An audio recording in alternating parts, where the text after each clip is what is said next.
Hello friends, welcome to study कर। मैं हूं आपका दोस्त प्रभाकर। आज के इस लेक्चर में हम 15 अप्रैल 2023 के मोस्ट इंपॉर्टेंट करंट अफेयर्स के क्वेश्चन डिस्कस करेंगे, तो आप इस लेक्चर को बहुत ही ध्यान से लास्ट तक जरूर देखिएगा।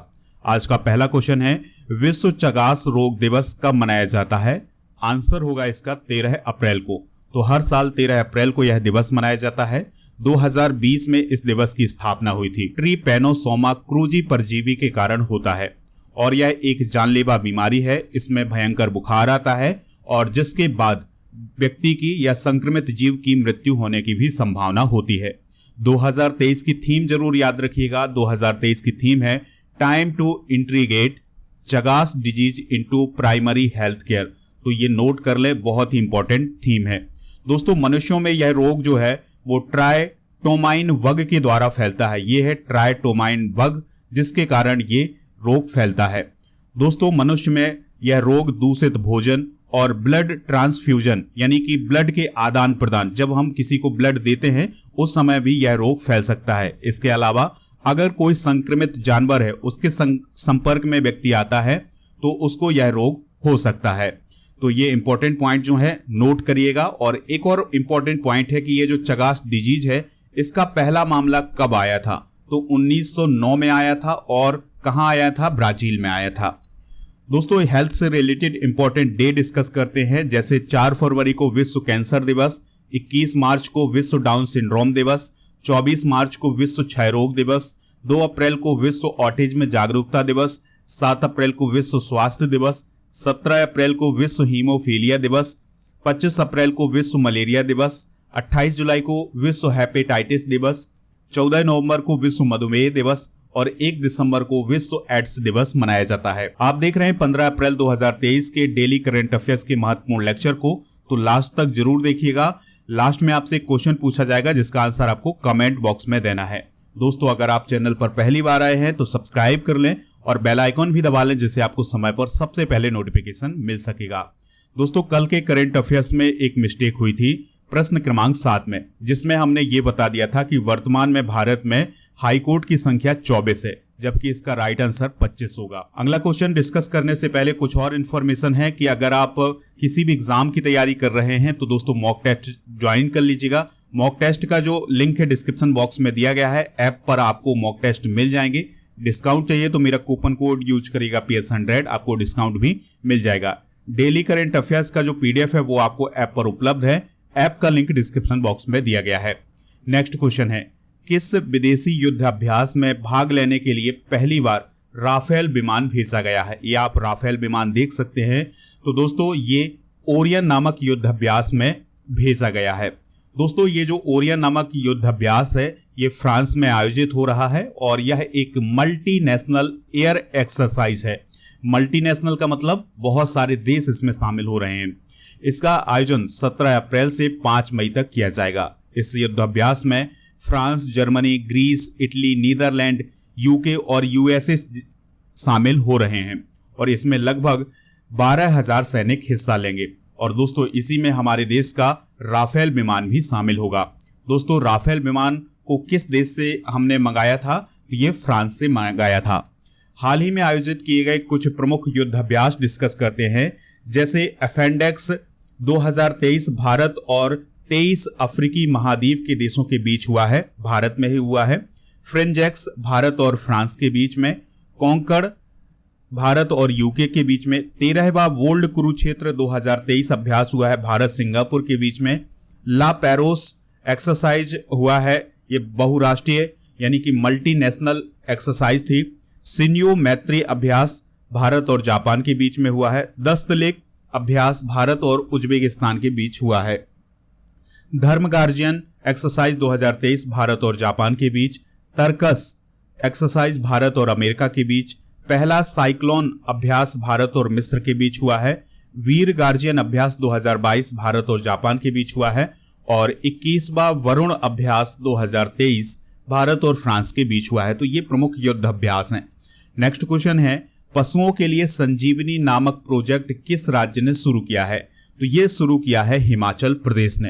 तो दोस्तों, हिमाचल प्रदेश की सरकार ने संजीवनी नामक प्रोजेक्ट को शुरू किया है और ये पशुपालकों के लिए शुरू किया गया है।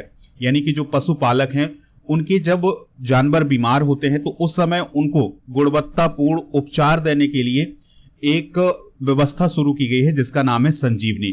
तो इसमें एक वैन होगी दोस्तों, वैन के माध्यम से जो डॉक्टर होंगे उस पशुपालक तक पहुंचेंगे और उस पशु की दवा करेंगे। तो इस प्रकार का प्रोजेक्ट है ये संजीवनी प्रोजेक्ट। बात आई है हिमाचल प्रदेश की, तो राजधानी है शिमला और धर्मशाला। धर्मशाला जो है वो शीतकालीन राजधानी है। राज्यपाल हैं शिव प्रताप शुक्ल, मुख्यमंत्री हैं सुखविंदर सिंह सुक्खू। यहाँ की प्रमुख नदियां हैं रावी, व्यास, चिनाब, सतलुज और यमुना। हिमाचल प्रदेश से रिलेटेड कुछ और इंपॉर्टेंट पॉइंट डिस्कस करते हैं। हिमाचल प्रदेश की कांगड़ा चाय को अभी हाल ही में यूरोपीय जीआई टैग प्रदान किया गया है। हिमाचल प्रदेश के मुख्यमंत्री सुखविंदर सिंह सुक्खू ने अभी हाल ही में दिल्ली में हिमाचल निकेतन की नींव रखी है। हिमाचल प्रदेश ने 25 जनवरी 2023 को अपना 53वां स्थापना दिवस मनाया है। हिमाचल प्रदेश सरकार ने पुरानी पेंशन योजना को अभी हाल ही में बहाल किया है। हिमाचल प्रदेश विधानसभा के नए अध्यक्ष कौन बने हैं? कुलदीप सिंह पठानिया। हिमाचल प्रदेश सरकार ने मुख्यमंत्री सुखाश्रय सहायता कोष की अभी हाल ही में घोषणा की है या इसकी शुरुआत की है। किस राज्य की गोंड पेंटिंग को भौगोलिक संकेत यानी जियोग्राफिकल इंडिकेशन या जीआई टैग मिला है? तो जो गोंड पेंटिंग है ये मध्य प्रदेश की बहुत ही फेमस है, तो इसको अभी हाल ही में जीआई टैग प्रदान किया गया है।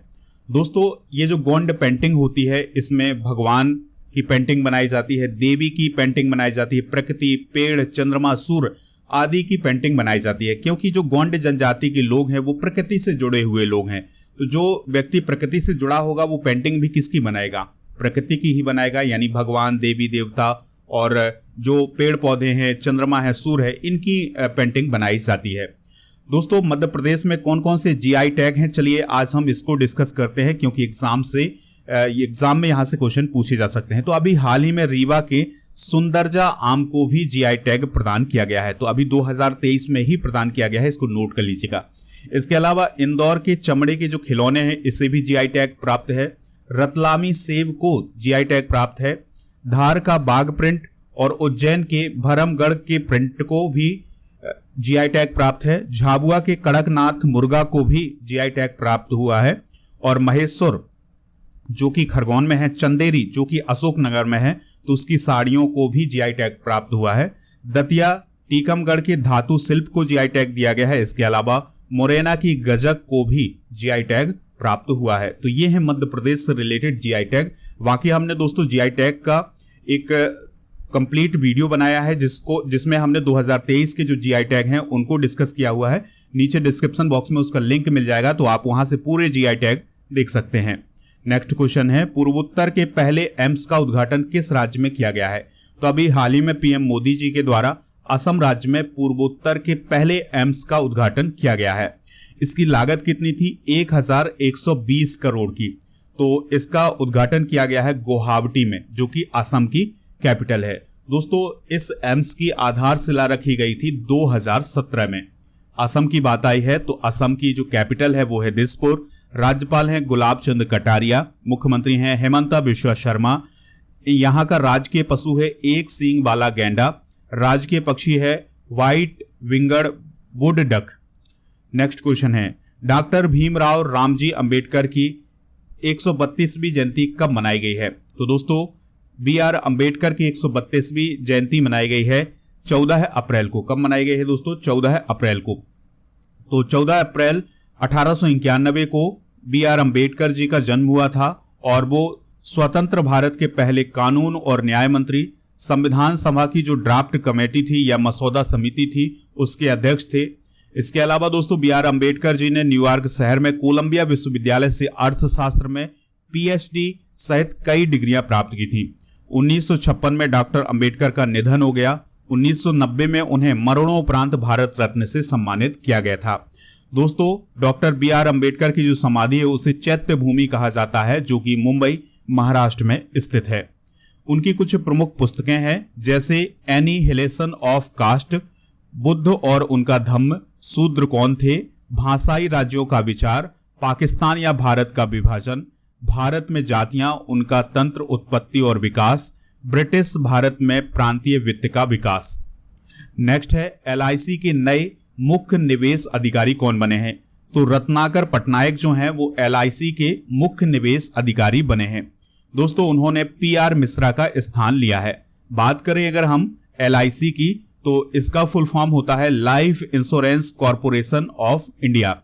इसकी स्थापना 1956 में हुई थी, मुख्यालय मुंबई में है और यह पूरी तरह से भारत सरकार के स्वामित्व वाली कंपनी है और यह देश की सबसे बड़ी जीवन बीमा कंपनी है और सबसे बड़ी निवेशक कंपनी भी है।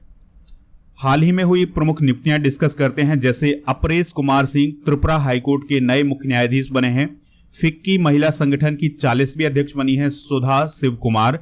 सीनू झावर टाई राजस्थान की पहली महिला अध्यक्ष बनी है। वाइस एडमिरल संजय जसजीत सिंह नौसेना के नए उप प्रमुख बने हैं। राजीव के मिश्रा PTC इंडिया के CMD बने हैं। स्टार स्पोर्ट्स ने बॉलीवुड अभिनेता रणवीर सिंह को अपना अभी हाल ही में ब्रांड एम्बेसडर बनाया है। प्रणव हरिदासन एक्सिस सिक्योरिटी के नए MD और CEO बने हैं। विश्व के सबसे आपराधिक देशों की रैंकिंग में भारत का कौन सा स्थान है? आंसर हो जाएगा 77। अगर हम पूरे विश्व के आपराधिक देशों की बात करें यानी जहां पर सबसे अधिक अपराध होते हैं तो उसमें भारत की रैंक 77वें नंबर पर है, जबकि अमेरिका की रैंक 55वें नंबर पर है और ब्रिटेन की रैंक 65वें नंबर पर है। दोस्तों इस रिपोर्ट को किसने जारी किया है? वर्ल्ड ऑफ स्टैटिस्टिक्स के द्वारा इसे जारी किया गया है। सबसे अधिक अपराध किस देश में होते हैं? 83.76% के हिसाब से तो ये वेनेजुएला में होते हैं। फिर उसके बाद है पपुआ न्यू गिनी, फिर है दक्षिण अफ्रीका, फिर है अफगानिस्तान और फिर है दोस्तों होंडुरास।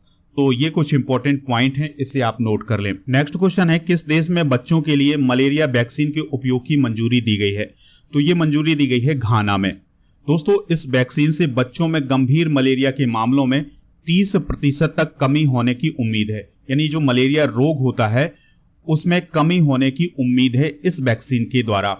दोस्तों ऐसा पहली बार हुआ है जब किसी अफ्रीकी देश में इतनी बड़ी वैक्सीन को पहली बार मंजूरी दी गई है। ठीक है, किस देश को मंजूरी दी गई है दोस्तों? घाना देश को। घाना की बात करें तो यह अफ्रीका महाद्वीप के पश्चिमी हिस्से में स्थित है और अक्रा इसकी कैपिटल है। और जो ये घाना है ये नाइजीरिया के बाद पश्चिमी अफ्रीका में दूसरा सबसे अधिक आबादी वाला देश है। यहां पर आप मैप देखिएगा, ये है पश्चिमी अफ्रीका।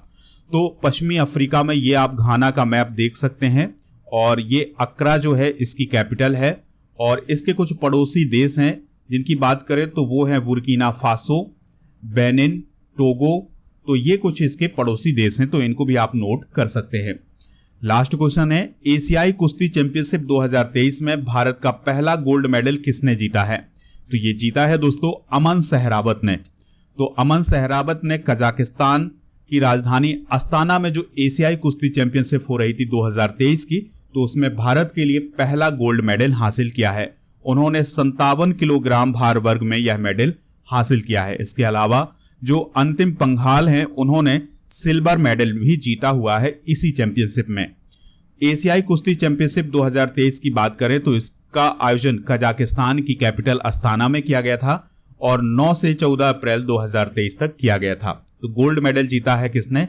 अमन सहरावत ने। दोस्तों यहां पर बात आई है स्पोर्ट्स की, तो स्पोर्ट्स करंट अफेयर्स को डिस्कस करते हैं।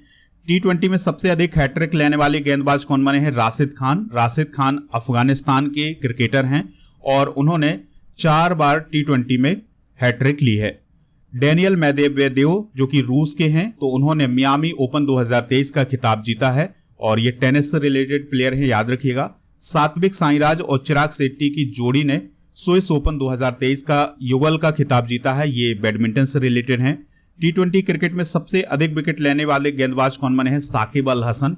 याद रखिएगा साकिब अल हसन को अभी हाल ही में ICC के द्वारा मार्च माह का प्लेयर ऑफ द मंथ भी चुना गया है। सर्जियो पेरेज ने सऊदी अरब ग्रैंड प्रिक्स 2023 का खिताब जीता है। फीफा के फिर से अध्यक्ष बने हैं जियानी इन्फेंटिनो। फरवरी के लिए ICC player of the month का अवार्ड मिला था एस्ले गार्डनर और हैरी ब्रूक को। कर्नाटक ने दोस्तों अभी हाल ही में संतोष ट्रॉफी जीती है जो कि फुटबॉल से रिलेटेड है। अब हम कल के करंट अफेयर्स को रिवाइज करेंगे, फिर इसके बाद दोस्तों हम आज के जनरल नॉलेज के पिटारे को डिस्कस करेंगे और लास्ट में पूछेंगे एक क्वेश्चन जिसका आंसर आपको कमेंट बॉक्स में देना है। कल का पहला क्वेश्चन था देश की पहली अंडर वाटर ट्रेन किस नदी के नीचे चली है? हुगली। किस भारतीय यूनिवर्सिटी ने युगांडा में पहला विदेशी कैंपस खोला है? NFSU ने। उत्तरा वावकर का निधन हो गया है, वह कौन थी? Actress. Courting India, England, Mughal India and the origin of empire नामक पुस्तक किसने लिखी है? नंदिनी दास ने। मार्च 2023 ICC men's player of the month का अवार्ड किसे मिला है? साकिब अल हसन को, जो कि बांग्लादेश के हैं। जम्मू कश्मीर के रामबन में पीड़ा कुनफर सुरंग का उद्घाटन किसने किया है? नितिन गडकरी ने। न्यायमूर्ति अपरेश कुमार सिंह किस उच्च न्यायालय के मुख्य न्यायाधीश बने हैं? त्रिपुरा के। जलियांवाला बाग हत्याकांड की 104वीं वर्षी कब मनाई गई है? 13 अप्रैल को। किस देश की सीमा पर वॉच टावर बनाए जाएंगे? नेपाल की सीमा पर। नववर्ष पुथांडु किस राज्य में मनाया गया है? तमिलनाडु में। तो दोस्तों ये थे कल के करंट अफेयर्स के क्वेश्चन।